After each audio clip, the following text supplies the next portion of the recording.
Yeah, we're live. All right. Hello and welcome back to the Terran and Flair's Kickback podcast. I'm your host Terran. I'm joined by my co-host Flair. What's Today up, we are in everybody? a today we're in a bit of a reflective mood and just want to visit the main topic of the offseason. What in the world are the Bears going to do with their first round picks? Yeah, As a they got two of refresher, them. So what are they gonna do? yeah, they got two of them. As a refresher, they hold the number one and number nine pick of the NFL draft. Our goal for today is to analyze the Bears' needs, who is available uh, at each pick's position, and ultimately, like what we're gonna do. And as a last piece, what we think is gonna happen. So our Also, opinion and what we think is gonna happen. wait, right there. You guys can see by my background who I want the Bears to take first overall. This Okay. man, Caleb Williams, King. Crown him. So yeah, we're Caleb Williams fans in this podcast, but we're definitely going to shed light on each quarterback prospect and what we think. We're going to break that down, but I can see that you're fully repping the Bears today, Flair. Yes, sir. I got Quanty Beef's jersey and I got my Bears hat. I like Oh what yeah, you repping, Terran. I'm repping Mr. DJ Moore, who we acquired this past year in Please. the Sorry, trade. had to call. Like think about this. Who would you rather have? Tackle Darnell Wright, Tari Reed Stevenson, DJ Moore, the first overall pick of this draft, and a second round pick in the next In draft. Keenan Or Allen. we didn't. That was in the trade package, but let's add Keenan Allen in there or Byron or Bryce Young. Yeah. Afterwards, Bryce it Young's really pretty makes you think, enticing right what now, were they huh? thinking? Mm-hmm. Dude, I don't get why they traded up for them in the first place. Like, don't they know that the next quarterback draft would be at least more loaded than Stronger, it better. was? Exactly. My Like, thought was like, I'll take it. It's free, so I didn't mind. I mean, it's free money. I mean, we were a Yeah. really building team and we needed some draft capital, so that definitely worked out in our favor. Mm-hmm. So I I guess will back to the not complain. subject of today. Speaking of the Bears, we're gonna identify some of their needs. I guess we know that not everyone closely follows the Bears as us fans. So in a Yeah. moment, we're gonna break down the team's positional So, needs. So I'll start. Overall, we need some better quarterback play. Recently, we traded away Justin Fields to the Steelers for some chips and a soda. conditional fifth? Yeah. Some shakes in a soda. Was it half a Yeah, bag of chips? seriously. We need a better wide receiver three. Um, we need another edge, potentially an upgrade at defensive tackle, specifically the three tech. Unless Um, we think Gervon Dexter can become that. A center, yep. possibly, unless we think Ryan Bates could possibly be that guy. But We got another Rams starter as well. yeah, but is he, maybe. We'll see. He's had starting experience, but we'll see.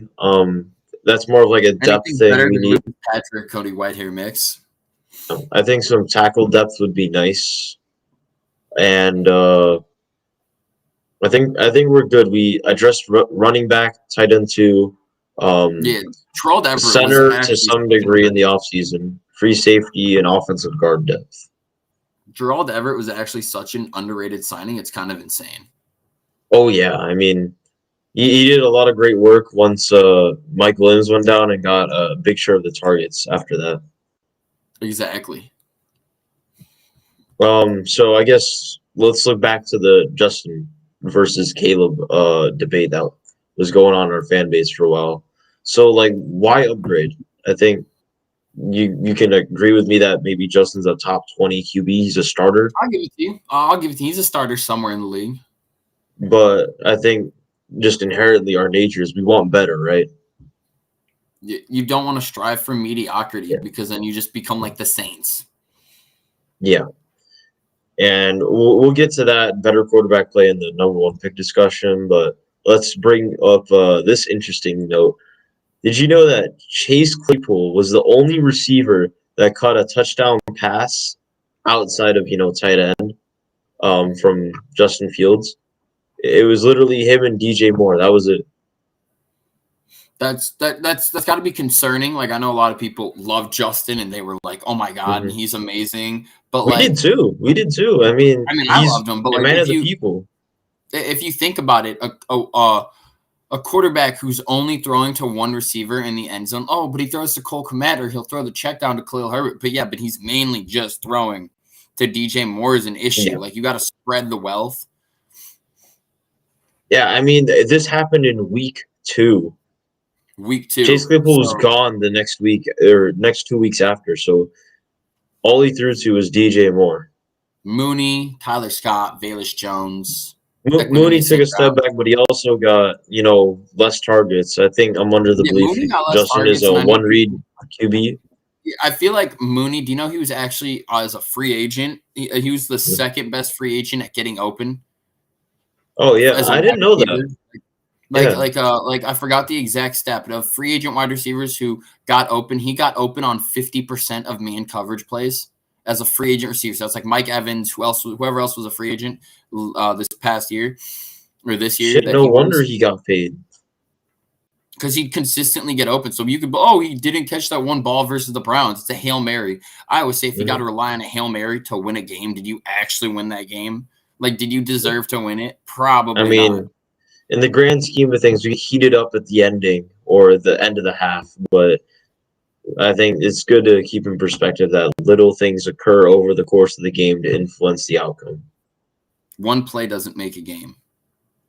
And then, but now we did eventually trade for Keenan Allen. We have 2 wide receiver ones on our same roster, which is crazy to think about. But I don't know about you. I'm kind of okay on Tyler Scott as wide receiver 3. I think he can But I develop would like like 500, a 600 receiver. yards. I'd like another one, but like I think he could put up 500-600 yards and like 4 touchdowns, like 2 touchdowns actually, if you need him to. I mean, if you look at his routes, all he did was go routes last year. Like, he didn't really do anything in terms of being shifty or anything. He's got speed, and that's about it. He has returning ability. His So, route running was an issue. So, like, I guess you could move DJ Moore to be more the shifty guy, and then Keenan Allen's your third down dude, and then Yeah, like literally, Tyler like it Scott's should like be your like deep threat, but it's still you're not playing to the team's strengths, except for you maybe got to play Keenan to Allen. strength your team, your quarterback. Like there's a lot of other things that go into it. You have a And rookie then quarterback, and Keenan Allen has 1 year left on his deal. exactly, I do think Keenan Allen's coming back though. I don't think Poles would have done that if he didn't have a plan to keep him. Yeah, like we discussed, like barring an injury, like he's gonna come back. Exactly. Like for And like a then 2-year extension. And then obviously our D line, like you were talking about. I mean, we got Montez Sweat, and that was the big buzz. Our defense literally transformed with some suitable pass rush. Finally, I mean, Some elite player that could just dominate an offensive line. like let's just break down the D line. You want to do that for me? Yeah. Okay. So I'll actually pull up the Bears depth chart so we can actually break this down, and we could. I will bring up their official ESPN depth chart. I can tell you who we lost. We lost Justin Jones in free agency. He was a 3-tech He defensive got tackle. heavily overpaid by the Cardinals. He got like overpaid. that was So a the Cardinals robbery. of all teams. I don't know what they were doing if they saw something they thought was Yeah. good on tape, but like I whatever, go get your bag. Yeah. We lost Yannick Ngakoue, the edge rusher. Honestly, and I think that concludes it with free agency. That's what we lost. But my thing with Yannick Ngakoue, and a lot of people probably won't agree with this, is he was a good quality rusher, but he's never meant to be a one, like a dominant edge rusher. Like if you notice, anything he was on always had a dominant edge rusher, and he was a good pairing. And then I didn't notice this, but it was an Instagram post I saw. If you noticed that the second Yannick went down, Montez Sweat's production dipped off, and he started to do less because Yannick was always a good pairing on the other side. Mm-hmm. So it's like right now our starting lineup. I buy that. DeMarcus Walker as our left edge rusher, Andrew Billings as our D tackle, then Gervon Dexter, and then Montez Sweat. So DeMarcus Walker's whatever. In terms of starters, I think we can confidently say as a surefire thing. We're okay with Andrew Billings. This guy's good Yeah, nose I tackle. love him. He could start. He is so good against the run. It's not even funny. He Gervon Dexter, specializes in run defense, which is like what we need, but he can pass rush. Like it's not great, but he he has can some ability there. he can apply pressure. He can use all 330 pounds and apply some pressure. Bottom line starter. And then Yeah, obviously we Gervon discussed Dexter, Montez Sweat. Montez Like Sweat, 100. That's a top 10 edge rusher in the NFL. You I can mean, bite me if I'm wrong. those are the two guys who like you're sure about. DeMarcus Walker, honestly, I take Yannick Ngakoue back on a 1-year deal if you don't get anything in the draft. And I then mean, Gervon I'm Dexter, looking to get something in the draft, honestly. and then Gervon Dexter. I mean, Yep. I think he could be a quality starter, but I'm not sure yet. Apparently, they Gervon want Dexter is like your current 3 tech right now. that's what they're saying. So I we'll think see. where this D line is at, you have question marks at edge number 2, and you have question marks at D tackle Yeah, at and 3 then I tech. mean, free safety we're good. We got Eddie Jackson, or no, we cut Eddie Jackson, got Kevin Byard. Excuse me, and I Yep. know people are like, oh, he's falling off a cliff. He won't be as bad as Eddie Jackson was last year. Like, say what you want, Kevin Byard is a stud. Look, And then what else? We if need anything some offensive depth too. were to change in this, honestly, edge, because ideally DeMarcus Walker is your rotational piece since he Exactly. has He skills comes where in he on could a kick rotation inside. down. He could also be that run stopping edge. So like all in all, he's a depth piece, but he's currently a starter, which is not ideal Exactly. for a team. And then with Team Gervon that's trying Dexter, to I guess to summarize is he's in his sophomore year. He's coming off a rookie season where he kind of picked things up at the end in terms of pass rush, but right. what you can see on tape is that he wasn't always in on run stopping downs, which is I guess a kind of critical scary. piece. And then if we So look at it, Zach Pickens, I feel like that was just a whiff of a pick, and you got to eat it. yeah, he hasn't really been able to get reps in. I mean, But the reps he is comes in on certain downs like run stops, but we'll not see what he everything. can do. But I'm not going to expect much out of a 3rd-round pick defensive tackle, you know. Right, I think it's depth. And But then what else? all in all, with Javon, like you can be start him next year as long as you get like an upgraded edge. I don't think Exactly. you can If you get go into next year without changing the D line. And then also we need obviously more. Like I'd like it at least, and I know you would too. But like we need it. We need O-line depth. Yeah, I Especially think guards. specifically tackle. We signed a bunch of guards in free agency. Oh wait, never mind. No, I meant tackle. But like no, tackle. Because after Braxton Jones and Darnell Wright, what do we have? Larry Borum? I mean, yeah, we pretty much have Larry Borum and then another NPC who I can't even remember his name. Wait, let me see if I could pull him up.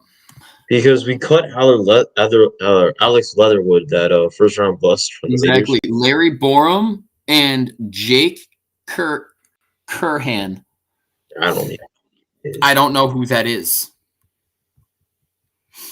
So, yeah, you kind of need some tackle depth because, God forbid, let's say Braxton goes down and let's say Darnell Wright misses a game or something. You have Larry Borum going on right tackle or whichever one he's more comfortable in. Who's the NPC on the other side? Oh, Who? Jake Curhan. Exactly, Jake That's his Curhan. name. I'm not familiar with his game. I don't know much I about don't him. know him. I've never heard of That him, might but that's say the issue. something. Exactly. That might say something. All right, so now there's a very big question because we spoke a lot about quarterback, Yep. and obviously quarterback's the most important position in football. I will argue quarterback's the most important position in any sport, period. So, yeah, the big question is, if we want to upgrade a QB, who we need to discuss the top 3 quarterbacks in this upcoming draft. Yeah. That would be the best Caleb Williams, Drake May, Jaden Daniels. And just know that each of these guys have different play styles.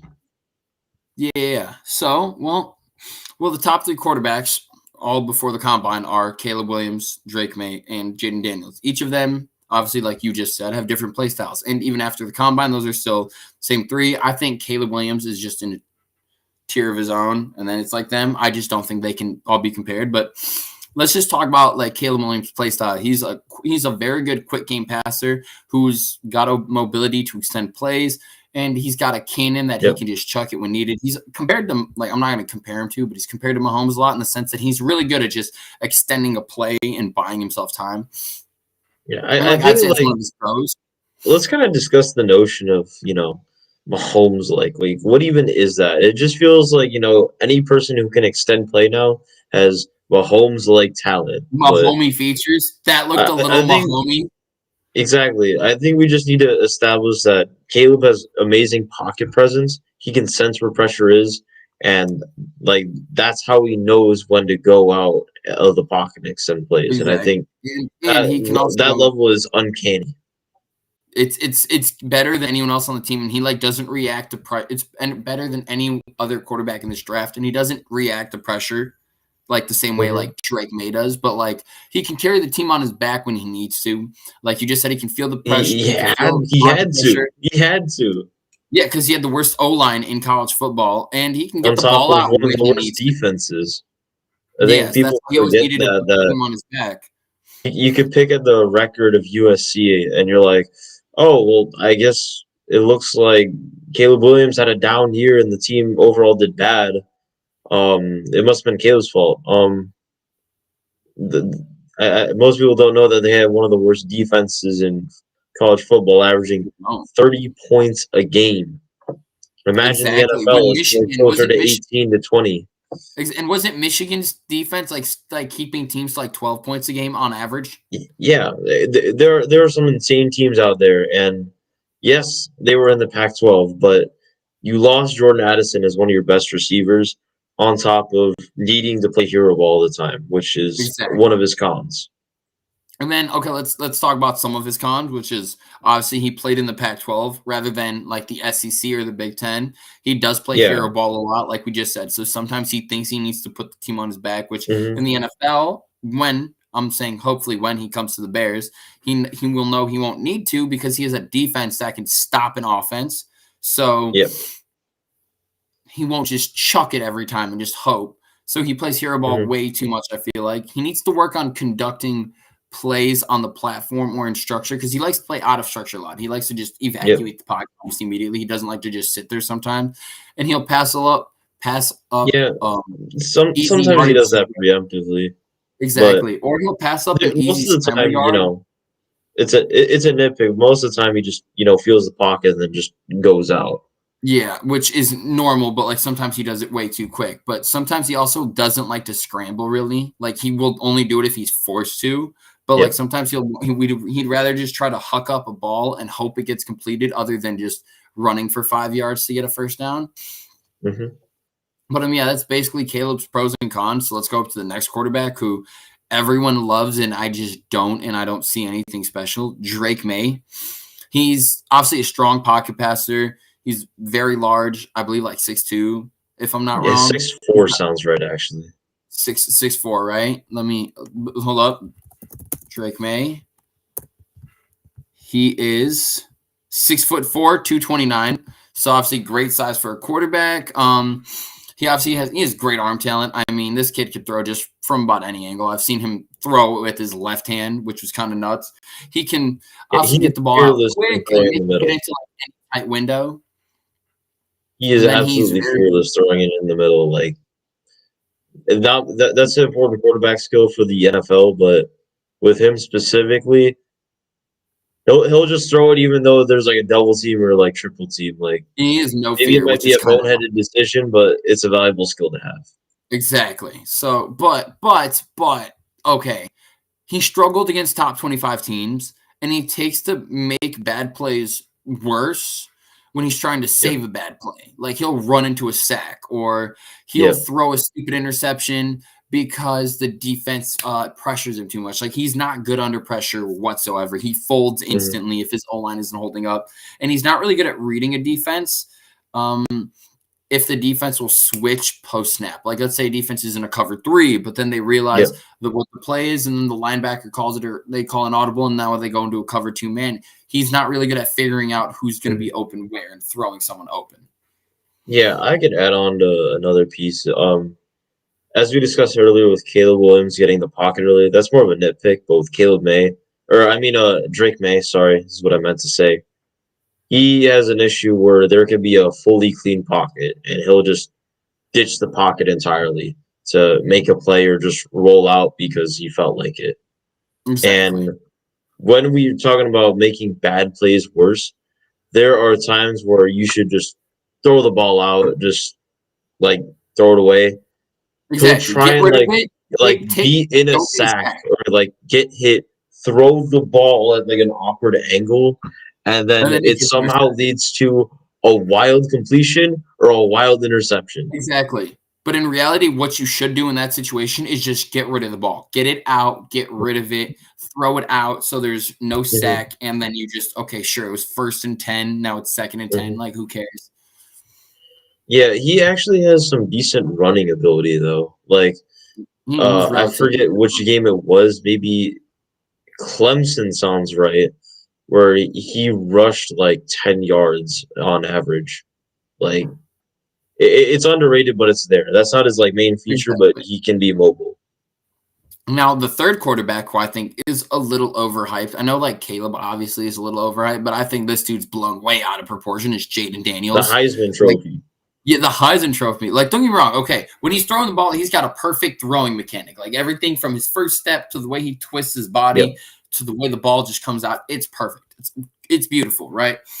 He's very good at anticipating when a receiver is going to get open, like kind of like old school football. He throws it where you're going to be, not where you are, and he has like a good rhythm with his progression. Like, he goes 1, 2, 3, and he can read like his progressions well. He's really good against pre-snap pressure. Like, he can almost call a blitzer, and he's obviously fast, so he can always counter it. And he obviously has like the running talent of Justin Fields. I'd say I'm not going to compare him to Justin Fields' running talent, because I will still argue Justin Fields is probably the 2nd best rushing quarterback in the NFL. Best is Lamar. He can take that award. He's better than Justin Fields is better than Jalen Hurts. Bite me, tush push, merchant. Okay. So he has that running talent, which is immaculate, right? But the cons is he lacks size. Like, what is he? He's like 6'4", but he's like $180, I believe. Yeah, 180 sounds right. Right, 180. I'm not even gonna look that up. I'm very confident in that. So what happens when it's not some 19-year-old college linebacker hitting him, but it's like a 240-pound safety? Like, what happens when it's like Devin Witherspoon, or like shit, Dre Greenlaw? What happens if he hits him? That kid's not going to get back up. Like that's scary, you know? I mean, there's a wild, like viral interception or not interception, but hit that Jaden Daniels took, where he's gonna run, he gets hit and falls out like this, and the ball pops out. Like that's where you need to be a little bit more conservative about your running and how you're taking hits. But exactly. That's where frame concerns arise. Like, just Fields is 6'4", plays highlighting that. Exactly. Like, where And I'm pretty sure he also has 5 years of experience, if that sounds right. Yeah, he's 23, turning 24. Yeah. And he also, like Drake May, not as fearless as him, but he can throw into the middle pretty well. I mean, has some good ball placement as well. Some of the deep balls, like, he just doesn't throw them hard enough.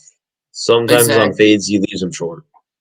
Exactly. The receiver has to come back to it, and that's why sometimes I'll argue that he gets carried by his receivers a little bit, because he has 2 of the top 10 in the draft. Exactly. 2 of the best receivers, Brian Thomas Jr. and Malik Neighbors. Hold on 1 second. But I think that kind of concludes both of the skill sets that we discussed on the pros and the cons.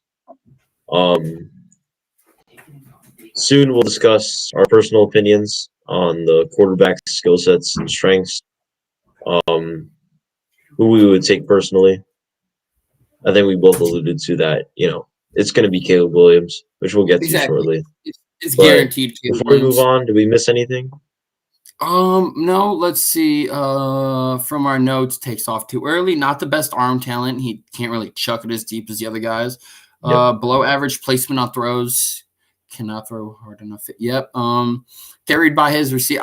It's kind of like the Justin Fields thing. Look great in college, Heisman candidate, whatever, but carried by his receivers. Like Justin Fields had Chris Olave, Garrett Wilson, JSN, same kind He's of not concept. a true copy and paste. He's just Justin with less frame, but can throw into the middle. But he can't that throw was a it far. concern with Justin in the college. Like he Yeah, didn't that throw was in the middle. his concern in college, is that he couldn't throw into the middle and go through his progressions, and 3 years later it's still the same issue, which is an issue. But Jaden Daniels he just can't throw it that far. He doesn't have a cannon. He can't throw it that. Obviously, he can throw farther than we can, but he can't throw far for an NFL quarterback. Michael Penix can throw it deeper, and so can Bo Nix, I feel. Maybe not Bo Nix. Michael Penix can. Okay, but those are the top 3 quarterbacks, obviously. And then sure, there's J.J. McCarthy, who's 4th. But personally speaking, and I'm going to get so much hate, I like Bo Nix and I like Michael Penix more than J.J. But, that's just me. If you guys don't like it, I actually have JJ Nix than Penix. No, JJ is a handoff merchant. He had an elite O-line and elite defense. He had to put up 12 points. In the Natty, he had 140 passing yards. Come on. Look, I have more concerns with the other 2 prospects than JJ. That's why I have JJ higher than them. I don't, because JJ's job was to not lose the game. Michael Penix and Bo Nix's job in college were to win games.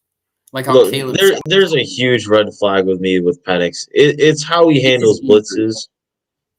He's also in the Pac-12, or is it Pac-10? Pac-12. It was Pac-12. Both of them. He's in the Pac-12, where your competition is generally down less, so you're able to get away with these trivial things, but it doesn't work in the NFL. One such thing is when he handles blitzes, what's your first instinct? Mm-hmm. Obviously, your first instinct should be to look if anyone's open, and if nobody's open, get the ball out, or just try to get out. Well, he says screw that and tries to chuck a long ball to Romo Dunze for a one-on-one contested catch. That will not fly in the NFL. It won't fly. That does not fly. Hold up. Name one time where this has happened. It just doesn't happen. No, it doesn't. But hold on. You got to admit, though, he's got one of the nicest deep balls you've ever seen. When he chucks it, it's just so pretty. It's amazing. I think the NFL has proven where your deep ball isn't everything. It's your arm talent on is the ball perfect placement every time. Exactly. Okay, but I think arm talent or arm strength is an overrated attribute that quarterbacks have. Okay, so Terran, after hearing these quarterbacks, who would you personally pick? If that's for me, the obvious answer is Caleb Williams. Clearly right there. Yeah, the one who's right above me right now. For me, it's more of the intangible skills that the other quarterbacks just don't possess. And one that sticks out to me is just clear pocket presence. Caleb Williams' pocket presence is immaculate. He can feel where pressure is coming. He knows where the pressure is going to come before the snap even occurs. So he can make adjustments through audibles and ultimately lead himself out where the pressure is going to come. And the other skills just don't offer that skill. And my thing is, he's very good under pressure. Like you said, Penix isn't that good under pressure, and he doesn't know what to do. Caleb somehow knows how to just sit there calmly and just get ready to take a hit and get rid of the ball. It's almost immaculate. He's not stupid. In terms of rushing and mobility, he's definitely the middle of the pack of the 3 candidates.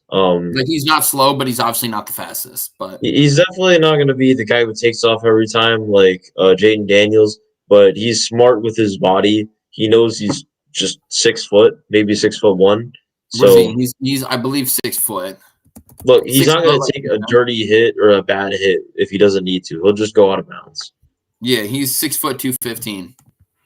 Yeah, he's not going to be stupid about it. And then also same for me. I would pick Caleb Williams for most of the same reasons you said. And also this is different, but he's got moxie. He's got swagger to him. Yeah. The way he acts, like people say it's cockiness. I think it's confidence. Mhm, He knows he's good. He knows he's mhm, awesome. He knows he's a great player. He knows what he can and can't do. So it's mhm. so he just knows what he's capable of, and it's really interesting to watch. And it's really fun. Like the way he acts, Mhm. sure he paints his nails, but like so does DK Metcalf, and no one's gonna make fun Yeah, of him. I think Or it's like, more of oh, a he cried when he question, lost a game. It right? was because that was the last game to get to the playoffs, and he was crying in his mother's arms. If you're really gonna make fun of someone for that, maybe you need to go see a doctor or something because there's Mhm. nothing wrong with that. It's called he cares about the sport.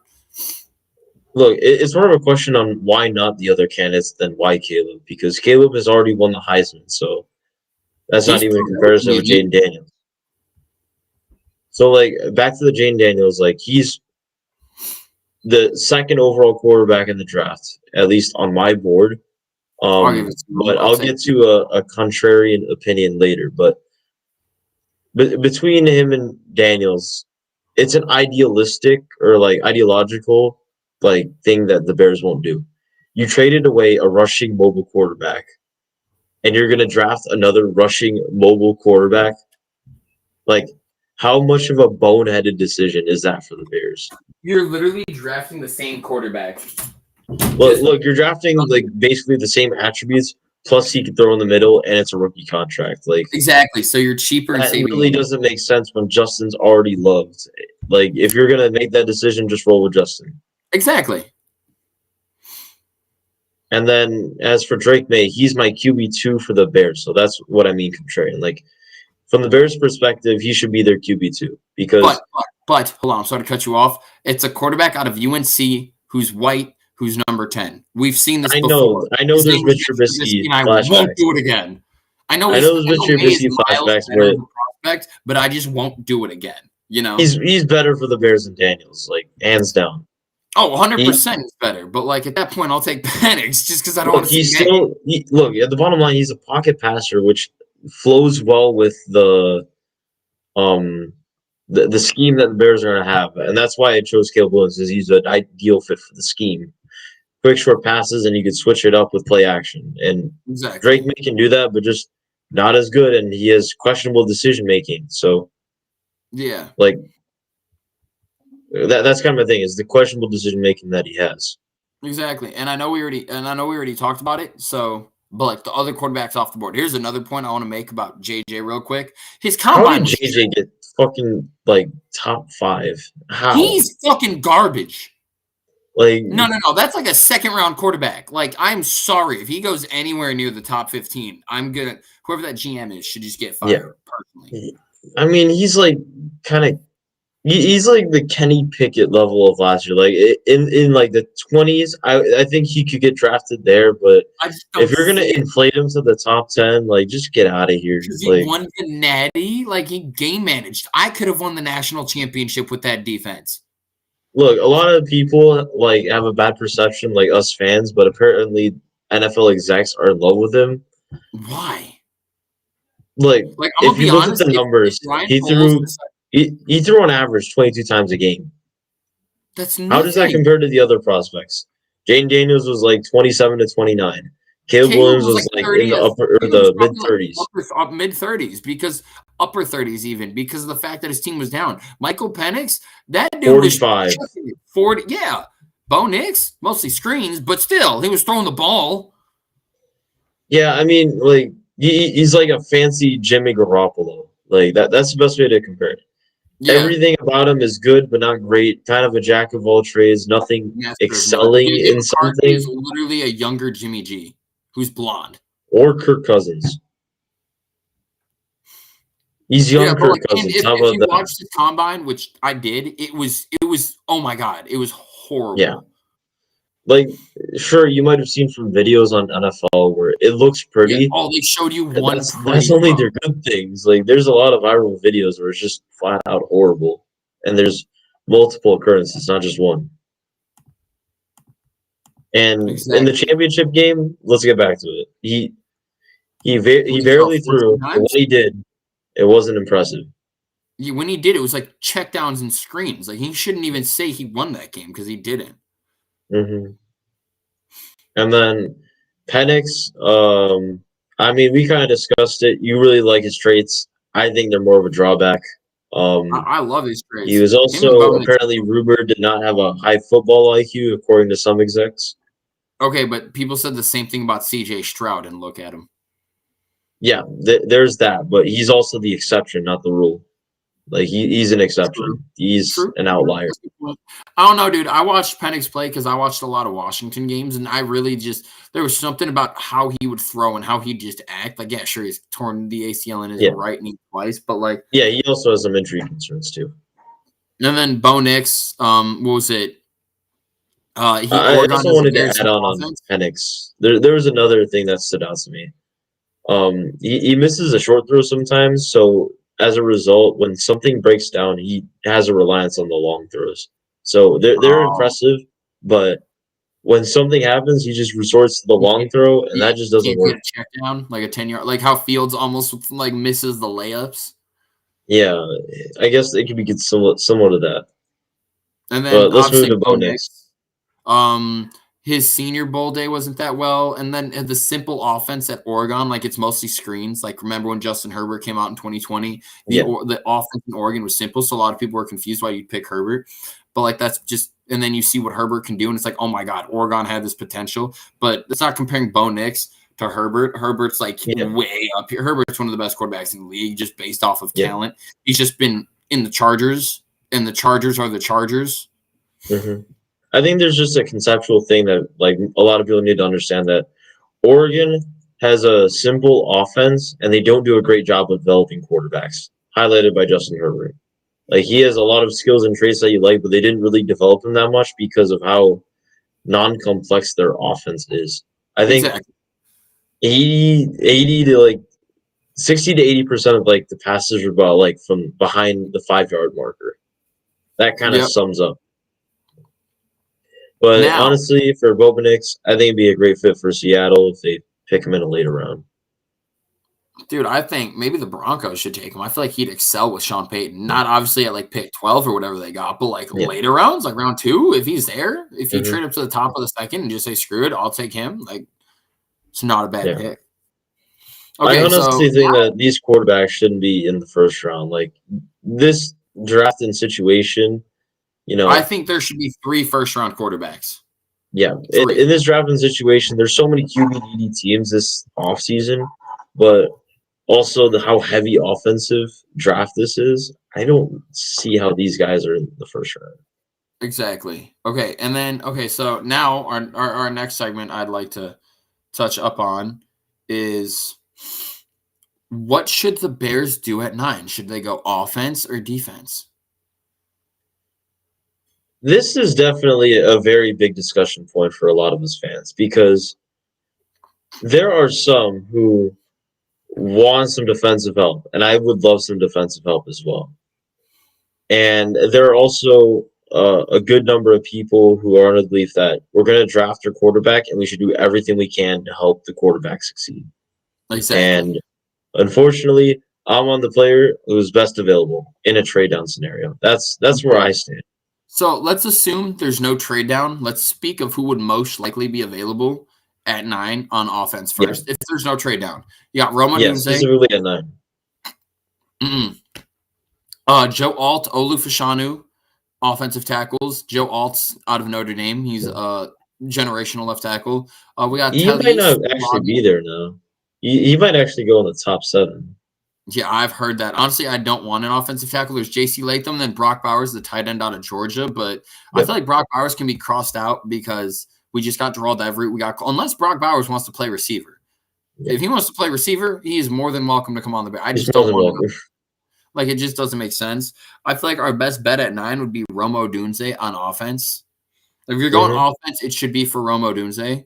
And then on defense, if you're not trading down, the best options, there's Dallas Turner, linebacker out of Alabama. He's a stud. Yep. He's an athletic freak, but he just doesn't have the Yeah. same talent as Will Anderson last year. There's Yeah, Quinion he's Mitchell. not as polished, but he is like the highest potential of all the entries Exactly. in this There's draft. Quinion Mitchell, a corner, but we don't need another DB. We've got Kyler. We don't, and it's a little high for him. And I know Poles loves his DBs. Like, it's something about him. He's like, I need another one, man. Like, yeah. And then there's Jared Verse out of FSU. He's very good. I'm kind of high on him. I don't know why, but I really like him. Byron Murphy II, a good D tackle who I actually recently watched some tape on earlier today. And one thing I could say is his motor is just insane, and he just doesn't ever stop. So, I mean, he would probably. I think he's been like he apparently has like some kind of Aaron Donald traits, like in terms of measurables and like size. Like he's similar to Aaron Donald, but I mean, this guy's a Hall of Famer. Like. You're not going to get that out of the draft, and it's a stretch, but like that's, I guess, the player comparison or the player comp. There's Terran Arnold, cornerback out of Bama, but the only options that I can actually see on defense are Dallas Turner, Jared Verse, or Byron Murphy. But there's also Laiatu Latu, very skill-based rusher. Has some injury concerns. I almost forgot it. Yeah, he's a very skill-based rusher. Like, he has a lot of polished moves. But he's not that strong from what I've heard. He doesn't got strength, but he's just got skills that he just heavily relies on. But I mean, honestly, I feel like if Rome Odunze isn't there at 9, but Dallas Turner is, I almost don't want Dallas Turner because I heard he's better in a 3-4. So I'd almost like to trade down. So some destinations are Vegas or Seattle or the Jets. Yeah, potentially the Jets. There's also the Broncos. They could move up. It's a stretch, but Vikings interdivision. They definitely want a quarterback, and if JJ's there, if not, if they want him earlier, they can do that. But that's something that could happen. Potentially the Bengals for Brock Bowers. Yup. Use the tight end, but then we'd be falling far. So I'd need like a first, a second. Like we'd need a lot. Like I'd want a first and a second next year, plus your first and second this year. Now think about it. If you're trading down, you want picks for this year's draft. If you look at the board, I mean, we're taking a quarterback with one of the 4, so that really leaves us with 3 for any skill-based players. Okay, and then so pros gain picks in the draft because we only have 3. Caleb's going 1. We know that we only have 3 picks. And then you're still able to get value in the draft on either defense, like on either receiver that we need. It's more of a want than a need, like Brian Thomas Jr. I would gladly take him at 15 or like 17. I'd love him at 15. What? I'd love him at 15. Oh, I'd love him. It'd be amazing. Or a defensive player, like if Latu's there at 15, if we trade down, I wouldn't mind it. Or Byron Murphy for D tackle help. So yeah, he's been growing on me too. Latu. I like the skill based rushers more than, I guess, straight. I mean, you saw last strength and speed. A skill-based rusher, like a speed rusher, and then there was Tyree Wilson, who's like a power rusher, and look who did better in the NFL. Well, Tyree Wilson didn't have any moves. He was just like all size and stuff, so you could bully his way around. But it was just in the NFL, skills matter. You can develop power. You can develop power.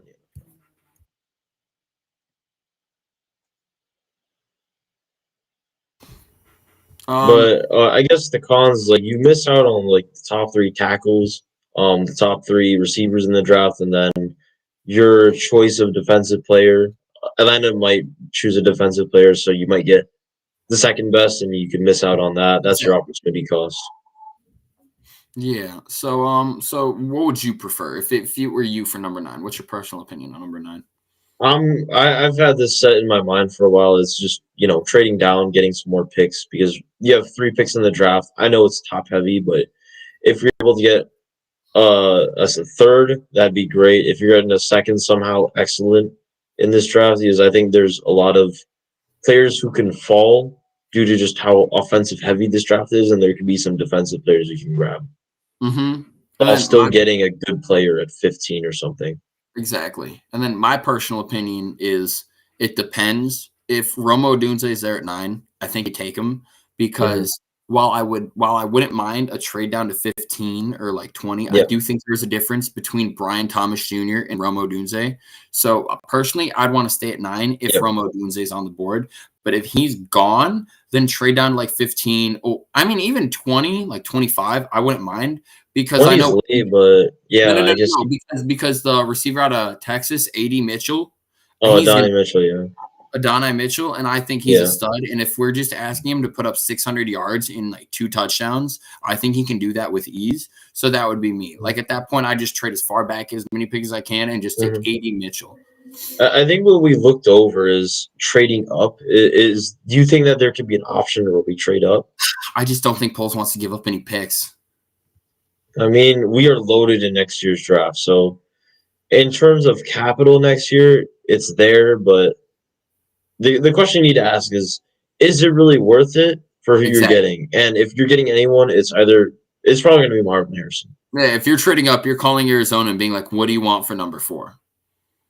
Yeah, and you're probably going to need to give up like some kind of first, and Marvin Harrison's going to be your number 3 receiver. He's not worth a first. Exactly. Like in terms of value, yes, he's worth a first, but in our situation, he's not going to be valued that high. I mean, maybe even 4th because Caleb Williams might go to Cole Kmet before him. Yeah. I mean, there's the tight end or Gerald Everett. And DeAndre Swift. So, like, there's a lot of pieces. But, hey, everybody, we just wanted to thank all of you for joining us on today's episode of Terran and Flair's Kickback Podcast. For more content, please catch our socials as Twitter or X and other platforms like YouTube, Twitch, Spotify, and Apple Podcasts. Thank you all so much for listening into the Terran Flair Kickback Podcast. Take it easy.